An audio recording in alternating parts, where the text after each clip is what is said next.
Hello दोस्तों, आज start करते हैं किशोरावस्था के प्रश्नों को। तो स्टार्ट करते हैं। पहला क्वेश्चन, स्टैनली होल के अनुसार, स्टैनली होल थे, उनके अनुसार किशोर वर्तमान की शक्ति और भावी आशा प्रस्तुत करता है। किशोर बड़े संघर्ष, तनाव, तूफान, विरोध की अवस्था है। तो इसका सेकंड आंसर सही हो जाएगा। जो किशोरावस्था होती है, स्टैनली ने कहा है किशोरावस्था को बड़े संघर्ष, तनाव, तूफान, विरोध की अवस्था कहा है। अगला क्वेश्चन देखते हैं। शीघ्रतम शारीरिक व मानसिक परिवर्तन के कारण किशोर व्यक्तित्व को कहा जाता है। जो शीघ्रतम शारीरिक और मानसिक विकास होता है, उसके कारण किशोर अवस्था को तूफान का काल कहा गया है। बहुत आईएमपी क्वेश्चन है। अगला क्वेश्चन देखते हैं। जॉर्ज स्टैनली होल ने किशोरावस्था को कैसी अवस्था कहा है? तो जॉर्ज स्टैनली होल ने किशोरावस्था को तूफानी व तनाव की अवस्था कहा है। जी पहले क्वेश्चन में भी देखने को मिल गया था। अगला क्वेश्चन देखते हैं। किस अवस्था में स्व सम्मान की भावना सबसे अधिक पाई जाती है? तो किशोरावस्था में स्व सम्मान की भावना सबसे अधिक पाई जाती है। अगला क्वेश्चन देखते हैं। निम्नलिखित में से कौन सा व्यवहार किशोरावस्था का लक्षण है? तो निम्नलिखित में से कौन सा व्यवहार किशोरावस्था की विशेषता को दर्शाता है? तो नकारात्मक व्यवहार, दिवास्वप्न, समलैंगिक मैत्री, बहिर्मुखीपन। तो इसमें आंसर हो जाएगा दिवास्वप्न किशोरावस्था का लक्षण है। अगला क्वेश्चन देखते हैं। किस समूह में किशोरावस्था की विशेषता है? इसमें किशोरावस्था की विशेषताएं दी हैं चारों में, तो इसमें बताना है कौन सी में सही विशेषताएं दी हैं। तो इसका पहला आंसर सही हो जाएगा दिवास्वप्न, दोस्तों को महत्व, विद्रोह की भावना। जी किशोरावस्था की विशेषताएं होती है। किशोरावस्था में दिवास्वप्न देखने को मिलता है, दोस्तों को महत्व दिया जाता है, विद्रोह की भावना भी देखने को मिलती है। अगला क्वेश्चन देखते हैं। किशोर किशोरियों के संदर्भ में सर्वोत्तम समूह का चयन कीजिए। तो इसका आंसर हो जाएगा पहला तार्किकता, अमूर्त चिंतन और निर्णय शक्ति। किशोर किशोरी मतलब किशोरावस्था की विशेषता बतानी है, तो किशोरावस्था की विशेषता हो जाएगी तार्किकता, अमूर्त चिंतन और निर्णय शक्ति। सर्वोत्तम समूह यही हो जाएगा। अगला क्वेश्चन देखते हैं। किशोरावस्था के दौरान विकासात्मक परिवर्तनों के फलस्वरूप होने वाला एक मुख्य समस्या है। जो किशोरावस्था होती है उसके दौरान विकासात्मक परिवर्तनों के फलस्वरूप होने वाली एक मुख्य समस्या हो जाएगी समायोजन की कमी। समायोजन नहीं कर पाते किशोरावस्था जल्दी, इसलिए इसका आंसर हो जाएगा चौथा, समायोजन की कमी। अगला क्वेश्चन देखते हैं।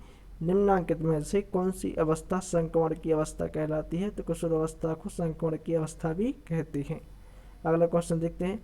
निम्नलिखित में से कौन सा किशोरावस्था का लक्षण नहीं है? तो शारीरिक परिवर्तन, व्यवहार में स्थिरता। व्यवहार में स्थिरता नहीं आती, तो एक सही आंसर हो जाएगा किशोरावस्था का लक्षण नहीं है व्यवहार में स्थिरता। अगला क्वेश्चन देखते हैं। किशोरावस्था के समय में बालक का मानसिक विकास पहुंच जाता है। जो किशोरावस्था होती है उसमें बालक का मानसिक विकास सर्वाधिक हो जाता है, मतलब सर्वाधिक पूर्ण, लगभग पूर्ण हो जाता है। ठीक, तो इसका आंसर सेकंड हो जाएगा। अगला क्वेश्चन देखते हैं। संवेगात्मक शक्ति का सर्वाधिक प्रभाव किस अवस्था में होता है? जो संवेगात्मक परिवर्तन होते हैं, संवेगात्मक शक्ति का सर्वाधिक प्रभाव किशोरावस्था में देखने को मिलता है। अगला क्वेश्चन देखते हैं। निम्न अवस्था में से किसी समस्या की अवधि कहा जाता है? तो किशोरावस्था को समस्या की अवधि कहा जाता है। अगला क्वेश्चन देखते हैं। विकास के किस चरण में नायक पूजा की प्रवृत्ति प्रचुर नायक पूजा की प्रवृत्ति का प्रचुर कहा जाता है? तो इसका सही आंसर हो जाएगा प्रारंभिक किशोरावस्था। बहुत मोस्ट आईएमपी क्वेश्चन है। इसका तीसरा ऑप्शन है प्रारंभिक किशोरावस्था को में नायक पूजा सर्वाधिक देखने को मिलती है। अगला क्वेश्चन देखते हैं। किशोरावस्था की मुख्य विशेषता है आत्मगौरव, रचनात्मकता, सामाजिक प्रवृत्ति, आत्मचेतना। तो इसकी महत्वपूर्ण विशेषता आत्मचेतना हो जाएगी। तो किशोरावस्था की मुख्य विशेषता आत्मचेतना। किशोरावस्था को आत्मचेतना की अवस्था भी कहा जाता है। अगला क्वेश्चन देखते हैं। निम्नलिखित में से कौन सी किशोरावस्था की विशेषता नहीं है बताना है? तो खोखली मित्रता इसका सही आंसर हो जाएगा। इसमें किशोरावस्था में खोखली मित्रता नहीं पाई जाती, इसलिए इसका आंसर हो जाएगा खोखली मित्रता। अगला क्वेश्चन देखते हैं। आत्मसम्मान की भावना का लक्षण खालिस्तान प्रकट करती है। तो आत्मसम्मान की भावना का लक्षण जो प्रकट करती है वह किशोरावस्था प्रकट करती है। किशोरावस्था को आत्मसम्मान की अवस्था भी कहा गया है, आत्मसम्मान की अवस्था भी कहा गया है। ठीक, अगले क्वेश्चन देखते हैं। कौन सी अवस्था में अहम बनाम भूमिका द्वंद्व का प्रसार होता है? एरिक्सन ने बताया था किशोरावस्था में अहम बनाम भूमिका द्वंद्व का प्रसार होता है। एरिक्सन ने सिद्धांत दिया था। इसमें 8 अवस्था बताई थी। अगला क्वेश्चन देखते हैं। किशोरावस्था की विशेषताओं को सर्वोत्तम रूप में व्यक्त करने वाला एक शब्द है, वह है परिवर्तन। मोस्ट आईएमपी क्वेश्चन ये परिभाषा है, परिभाषा दी थी किशोरावस्था की विशेषता को सर्वोत्तम रूप से व्यक्त करने वाले एक ही शब्द है, वह है परिवर्तन। अगला क्वेश्चन देखते हैं, निम्नलिखित में से कौन सा किशोरावस्था में सामाजिक विकास का एक लक्षण नहीं है। तो इसमें जो किशोरावस्था के सामाजिक विकास का लक्षण नहीं है वो बताना है। तो इसका तीसरा ऑप्शन मैत्री संबंध में भारी कमी, यह इसका गलत आंसर है, मतलब इसमें इसके अनुसार लक्षण नहीं है तो सही हो जाएगा। तो तीसरा आंसर सही हो जाएगा, मैत्री संबंध में भारी कमी, जो किशोरावस्था के सामाजिक विकास का एक लक्षण नहीं है। अगला क्वेश्चन देखते हैं, किशोरावस्था में सामाजिक विकास का लक्षण है। किशोरावस्था में इसमें अब बताना है सामाजिक विकास का कौन सा लक्षण है। तो समूह के प्रति उत्पन्न भक्ति भावना, जो किशोरावस्था में बालक बालिकाएं होती हैं वो समूह के प्रति मैत्री भावना या भक्ति भावना रखती हैं, तो इसका सेकंड आंसर सही हो जाएगा। अगला क्वेश्चन देखते हैं, निम्न में से कौन सा किशोरावस्था का लक्षण नहीं है। तो किशोरावस्था का कौन सा लक्षण नहीं है, कौन सी विशेषता नहीं है वो बतानी है। तो संवेगों पर नियंत्रण नहीं करना चाहिए, तो जिसका आंसर सही हो जाएगा, ये लक्षण नहीं है किशोरावस्था का। संवेगात्मक अस्थिरता, शारीरिक शक्ति वृद्धि, यौन ग्रंथियों में परिवर्तन, ये सभी देखने को मिलता है, लेकिन संवेगों पर नियंत्रण ये नहीं रखना चाहिए, तो इसका आंसर हो जाएगा पहला। अगला क्वेश्चन देखते हैं, किशोरावस्था में मानसिक उथल पुथल पहुंच जाती है। जो किशोरावस्था में मानसिक उथल पुथल होती है वो उच्चतम सीमा पर पहुंच जाती है, क्योंकि संवेगात्मक विकास बहुत तेज होता है और मानसिक विकास भी बहुत तेज होता है, तो इसमें मानसिक उथल पुथल उच्चतम स्थिति पर पहुंच जाता है। किशोरों को नहीं दिया जाना चाहिए, तो किशोरों को लालच नहीं देना चाहिए, इसका आंसर 4 सही हो जाएगा, लालच नहीं दिया जाना चाहिए। अगला क्वेश्चन देखते हैं, किशोरावस्था में संज्ञानात्मक विकास की विशेषता है। तो तर्क के साथ समस्याओं के समाधान की योग्यता में वृद्धि, जो किशोरावस्था में बालक बालिकाएं पहुंच जाते हैं तो उसमें वो अपनी समस्या को तर्क के माध्यम से हल करने का प्रयास करती हैं, तो उसका पहला आंसर सही हो जाएगा। अगला क्वेश्चन देखते हैं, किशोरावस्था में चरित्र निर्माण प्रक्रिया से जो अवस्था संबंधित है वह निम्न में से कौन सा है। इसमें सेकंड सही हो जाएगा, आधारहीन आत्मचेतना जो अवस्था होती है, इसमें जो अवस्था होती है किशोरावस्था में चरित्र निर्माण प्रक्रिया में जो अवस्था संबंधित है वह अवस्था हो जाएगी आधारहीन आत्मचेतना की अवस्था। अगला क्वेश्चन देखते हैं, एक किशोर की अभिरुचि को प्रभावित करने वाला कारक है। एक किशोर की अभिरुचि को कौन सा कारक प्रभावित करता है। तो वंशानुक्रम व वातावरण दोनों अभिरुचि को प्रभावित करते हैं, इसका चौथा आंसर सही हो जाएगा। अगला क्वेश्चन देखते हैं, किशोरों की जटिल अवस्था के कारण किशोरों के अध्ययन का विषय होना चाहिए। जो किशोरों की जटिल अवस्था होती है उसमें किशोरों के अध्ययन का विषय क्या होना चाहिए। तो किशोरों के अध्ययन का विषय शरीर व मन संबंधी होना चाहिए। जो किशोरों के अध्ययन का विषय है वो शरीर व मन संबंधी होना चाहिए। ठीक, अगला क्वेश्चन देखते हैं, किशोरों की नैतिक विकास के लिए सबसे महत्वपूर्ण कारक कौन सा है। तो किशोरों के नैतिक विकास के लिए स्वयं आदर्श प्रस्तुत करें, यह सबसे महत्वपूर्ण कारक हो जाएगा। जब स्वयं आदर्श बनेगी जब तभी किशोर समझेगी। तो किशोरों के नैतिक विकास के लिए सबसे उत्तम कारक स्वयं आदर्श प्रस्तुत करना। और नैतिक विकास का सिद्धांत किसने दिया था जी, आप कमेंट में करके बताना। अगला क्वेश्चन देखते हैं, निम्नलिखित में से कौन सा सिद्धांत किशोरावस्था के विकास से संबंधित नहीं है। तो हॉल का पुनर्बलन सिद्धांत मोस्ट आईएमपी क्वेश्चन है। निम्नलिखित में से कौन सा सिद्धांत किशोरावस्था के विकास से संबंधित नहीं है। तो हॉल का पुनर्बलन सिद्धांत किशोरावस्था के विकास से संबंधित नहीं है। अगला क्वेश्चन देखते हैं, किशोरावस्था के आकस्मिक विकास का सिद्धांत कब व किसने दिया था। तो किशोरावस्था के आकस्मिक विकास का सिद्धांत स्टैनली हॉल ने 1904 में दिया था और थॉर्नडाइक ने क्रमिक विकास का सिद्धांत दिया था 1902 में दिया था। शायद ये क्लियर नहीं है, लेकिन थॉर्नडाइक ने दिया था क्रमिक विकास का सिद्धांत, लेकिन आकस्मिक विकास का सिद्धांत स्टैनली हॉल ने 1904 में दिया था। अगला क्वेश्चन देखते हैं, कौन सा प्रभाव किशोरावस्था से सम्मिलित नहीं है। तो इसमें बताना है कौन सा प्रभाव किशोरावस्था से सम्मिलित नहीं है। तो इसका आंसर हो जाएगा अध्ययन के प्रति गंभीर होना। अध्ययन के प्रति गंभीर होना किशोरावस्था से सम्मिलित नहीं है। अगला क्वेश्चन देखते हैं, कौन सा अवसर किशोरों की आवश्यकता है। तो उपयुक्त सभी हो जाएंगे, उपयुक्त सभी वाद विवाद तर्क और चर्चा जी तीनों अवसर हैं किशोरों की आवश्यकता है। अगला क्वेश्चन देखते हैं, किशोरों के साथ कार्य करते समय विशेष रूप से असमायोजित किशोरों के साथ नहीं चाहिए। तो इसमें बताना है कि किशोरों के साथ कार्य करते समय विशेष रूप से असमायोजित किशोरों के साथ नहीं चाहिए, आलोचनात्मक उपागम नहीं करना चाहिए, इसका सही आंसर हो जाएगा। अगला क्वेश्चन देखते हैं, किशोरावस्था में बालकों को सहयोग देने के लिए आवश्यक है। जो किशोरावस्था में बालक होते हैं, बालकों को सहयोग देने के लिए आवश्यक है अभिप्रेरणा। अभिप्रेरित करना चाहिए किशोरावस्था में बालकों को। इसका पहला आंसर सही हो जाएगा। अगला क्वेश्चन देखते हैं। किशोरावस्था में मानसिक या बौद्धिक विकास होता है। जो किशोरावस्था में मानसिक व बौद्धिक विकास होता है बहुत शीघ्रता से और बहुत अधिक मात्रा में होता है। इसको अपन पहले भी डिस्कस कर चुके हैं। जो किशोरावस्था में होता है मानसिक विकास बहुत तेज होता है, और मानसिक मतलब बौद्धिक विकास, तो मानसिक व बौद्धिक विकास बहुत शीघ्रता से बहुत अधिक मात्रा में होता है। अगला क्वेश्चन देखते हैं। किस अवस्था में बालक में परामर्श शिक्षण अत्यंत सक्रिय होता है। किशोरावस्था में बालक में परामर्श शिक्षण अत्यंत सक्रिय होता है। मोस्ट IMP क्वेश्चन है। इसको किस अवस्था में बालक में परामर्श शिक्षण अत्यंत सक्रिय होता है, तो किशोरावस्था में परामर्श शिक्षण अत्यंत सक्रिय होता है। अगला क्वेश्चन देखते हैं। किशोरावस्था में व्यवहार व मनोवृत्ति पर सबसे अधिक प्रभाव पड़ता है। तो संगी साथियों का जो होता है, किशोरावस्था में व्यवहार व मनोवृत्ति पर सबसे अधिक प्रभाव संगी साथियों का ही पड़ता है। तो इसका पहला आंसर सही हो जाएगा। अगला क्वेश्चन देखते हैं। किशोरों के उचित संवेगात्मक विकास हेतु शिक्षक को करना चाहिए।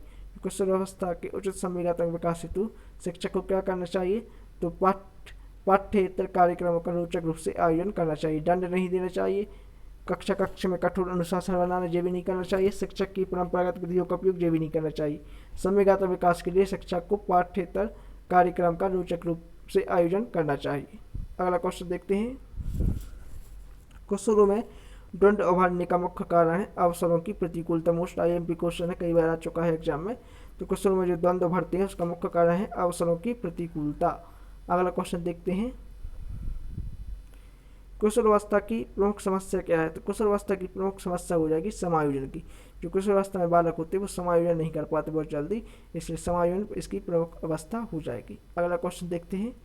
छात्र का वह सोपान जबकि वह सर्वाधिक रूप से संवेगों से घिरा होता है, तो इसका आंसर हो जाएगा किशोरावस्था। किशोरावस्था में जो होता है बालक वह सर्वाधिक रूप से संवेगों से घिरा होता है। मोस्ट IMP क्वेश्चन है। अगला क्वेश्चन देखते हैं। ब्रूनर ने बौद्धिक विकास की निम्न अवस्था बताई है। तो बौद्धिक अवस्था की जो तीन अवस्था बताई, कामक अवस्था, प्रतिभारक अवस्था, प्रतीकात्मक अवस्था। अगला क्वेश्चन देखते हैं। संज्ञानात्मक विकास की निम्नलिखित अवस्था में से कौन सी अवस्था का वर्णन ब्रूनर द्वारा नहीं किया गया है, तो पराधीनता का वर्णन ब्रूनर द्वारा नहीं किया गया है। अधिनियम का किया गया है, प्रतिभारकता का किया गया है, सांकेतिकता का किया गया है, लेकिन पराधीनता का वर्णन ब्रूनर द्वारा नहीं किया गया है। अगला क्वेश्चन देखते हैं। निम्न में से कौन सा ब्रूनर का सिद्धांत में नहीं है, तो इसमें चार ऑप्शन जिसमें से बताना है निम्नलिखित में से कौन सा ब्रूनर का सिद्धांत में नहीं है। तो इसका आंसर जो ज्ञान की अपर्याप्तता की जांच, ये ब्रूनर के सिद्धांत में नहीं है। नवीन ज्ञान अथवा सूचना का ग्रहण करना ब्रूनर के सिद्धांत में है। अर्जित ज्ञान का रूपांतरण ब्रूनर के सिद्धांत में है। ज्ञान की पर्याप्तता की जांच, यह भी ब्रूनर के सिद्धांत में है, लेकिन ज्ञान की अपर्याप्तता की जांच ब्रूनर के सिद्धांत में नहीं है। अगला क्वेश्चन देखते हैं। जब एक ही विषय के विकास का अध्ययन अधिक समाधि के लिए किया जाता है, इस अध्ययन को कहा जाता है। जब एक ही विषय के विकास का अध्ययन अधिक समाधि के लिए किया जाता है, इसको अनुदैर्ध्य अध्ययन कहा जाता है। मोस्ट IMP क्वेश्चन है। जब एक ही विषय को क्या करते हैं, एक ही विषय के विकास का अध्ययन अधिक समाधि के लिए करते हैं, तो इस अध्ययन को अनुदैर्ध्य अध्ययन कहा जाता है। अगला क्वेश्चन देखते हैं। इसमें इलेक्ट्रॉन के विकास की अवस्था दी है, तो कौन सी अवस्था किस वर्ष से संबंधित है वो बताना है। तो विश्वास बनाम अविश्वास संबंधित हो जाएगी जन्म से 1 वर्ष के लिए। स्वतंत्रता बनाम लज्जाशीलता 1 से 3 वर्ष से संबंधित है। पहल बनाम दोषिता यह 3 से 5 वर्ष से संबंधित है। और अहम पहचान बनाम भूमिका द्वंद्व 12 से 18 वर्ष, यह किशोरावस्था से संबंधित हो जाएगी। अगला क्वेश्चन देखते हैं। एक तरफ भ्रमित किशोर का पथ प्रदर्शन किया जा सकता है, तो उसके अच्छे व्यवहार की प्रशंसा करके, मोस्ट IMP क्वेश्चन है, उसके अच्छे व्यवहार की प्रशंसा करके किशोर का पथ प्रदर्शन किया जा सकता है। फटकार लगाएंगे उससे नहीं किया जा सकता है, उसके दोषों को उजागर करके भी नहीं और लालच देकर के भी नहीं, उसके अच्छे व्यवहार की प्रशंसा करके किशोर का पथ प्रदर्शन किया जा सकता है। अगला क्वेश्चन देखते हैं। एक किशोर के शारीरिक विकास का मूल्यांकन किया जाता है उसकी शरीर की ऊंचाई व भार द्वारा, उसके हाथों और पैरों की लंबाई द्वारा, उसकी कंधों की चौड़ाई द्वारा, उसके द्वारा किए गए शारीरिक कार्यों द्वारा। तो मोस्ट IMP क्वेश्चन है। किशोर जो होते हैं उसके शारीरिक विकास का मूल्यांकन उसके द्वारा किए गए शारीरिक कार्यों के द्वारा किया जाता है। अगला क्वेश्चन देखते हैं। एक विद्यार्थी अपने समकक्ष व्यक्तियों के समूह के प्रति आक्रामक व्यवहार करता है और विद्यालय के मानदंडों को नहीं मानता। इस विद्यार्थी को जिस सहायता की आवश्यकता है वह है तो उच्च स्तरीय चिंतन कौशल की आवश्यकता है। एक विद्यार्थी जो है वह अपने समकक्ष व्यक्तियों के साथ समूह के प्रति आक्रामक व्यवहार करता है और विद्यालय के मानदंडों को भी नहीं मानता, तो इस विद्यार्थी को उच्च स्तरीय चिंतन कौशल की आवश्यकता होगी। अगला क्वेश्चन देखते हैं। क्षमता के विकास का दूसरा नाम क्या है? तो क्षमता के विकास का दूसरा नाम परिपक्वता है। जो मोस्ट IMP क्वेश्चन है। क्षमता जो होती है, क्षमता परिपक्वता से संबंधित होती है, तो क्षमता के विकास का दूसरा नाम परिपक्वता है। अगला क्वेश्चन देखते हैं। किशोर अवस्था वह अवस्था है जिसमें कोई विचारशील व्यक्ति परिपक्वता की ओर आगे बढ़ना शुरू कर देता है, तो यह परिभाषा हो जाएगी जड़शील की। जड़शील ने बताया था किशोर अवस्था वह अवस्था है जिसमें कोई विचारशील व्यक्ति परिपक्वता की ओर आगे बढ़ना शुरू कर देता है। अगला क्वेश्चन देखते हैं। किशोर अवस्था की विशेषताओं की अभिव्यक्ति करने वाला एकमात्र सत्य है परिवर्तन। जी पहले क्वेश्चन आ चुका है। पहले हमने बताया था किशोर अवस्था की विशेषताओं को अभिव्यक्त करने वाला एकमात्र शब्द है परिवर्तन। यह परिभाषा है बेके व हंट की। अगला क्वेश्चन देखते हैं। किस अवस्था में बालक अपने सामाजिक व्यवहार की मान्यता चाहता है? किशोर अवस्था में जो बालक होता है अपने सामाजिक व्यवहार की मान्यता चाहता है। किशोर अवस्था के आकस्मिक विकास के सिद्धांत के समर्थक कौन है? तो स्टैनली होल आकस्मिक विकास के सिद्धांत के समर्थक हैं। अगला क्वेश्चन देखते हैं। किशोर अवस्था की सबसे बड़ी समस्या क्या है? तो समायोजन। जी पहले भी आ चुका है क्वेश्चन। तो किशोर अवस्था की सबसे बड़ी समस्या समायोजन है। अगला क्वेश्चन देखते हैं। आदर्श के निर्धारण की अवस्था वीर पूजा किसे कहा जाता है? किशोर अवस्था में किशोर अवस्था को वीर पूजा की अवस्था या आदर्श के निर्धारण की अवस्था कहा जाता है। मोस्ट IMP क्वेश्चन है इसका। यदि किशोर अवस्था में यदि प्रारंभिक किशोर अवस्था या उत्तर किशोर अवस्था होता तो इसमें प्रारंभिक किशोर अवस्था आंसर हो जाता है। इसका पहले ही पन्ना क्वेश्चन देख लिया है। तो आदर्श के निर्धारण की अवस्था या पूर्व पूजा की अवस्था किशोर अवस्था को कहा जाता है। अगला क्वेश्चन देखते हैं। अपराध प्रवृत्ति के विकास का समय किसे माना जाता है? तो अपराध प्रवृत्ति के विकास का समय किशोर अवस्था को माना जाता है। अपराध प्रवृत्ति की नाजुक अवस्था भी कहा जाता है इसको। किशोर अवस्था को वैलेंटाइन की परिभाषा है। अगला क्वेश्चन देखते हैं। किशोर अवस्था संघर्ष तनाव तूफान की अवस्था है। यह परिभाषा स्टैनली होल की है। अगला क्वेश्चन देखते हैं।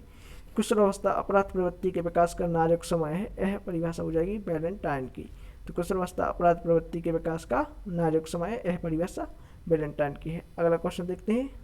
11 से 12 वर्ष की आयु में बालक की नसों में एक ज्वार उठना शुरू हो जाता है जिससे किशोर अवस्था के नाम से जाना जाता है। यह हेडो कमेटी की परिभाषा है। हेडो कमेटी ने बताया था कि 11 से 12 वर्ष की आयु में बालक की नसों में एक ज्वार उठना शुरू हो जाता है जिसे किशोर अवस्था के नाम से जाना जाता है। तो आज हम लोगों ने किशोर अवस्था के 71 क्वेश्चन को देखा है। अब आगे हम आगे ऑब्जेक्टिव क्वेश्चन देखेंगे, वो शारीरिक विकास से संबंधित होंगे। तो आज के लिए इतना ही। धन्यवाद।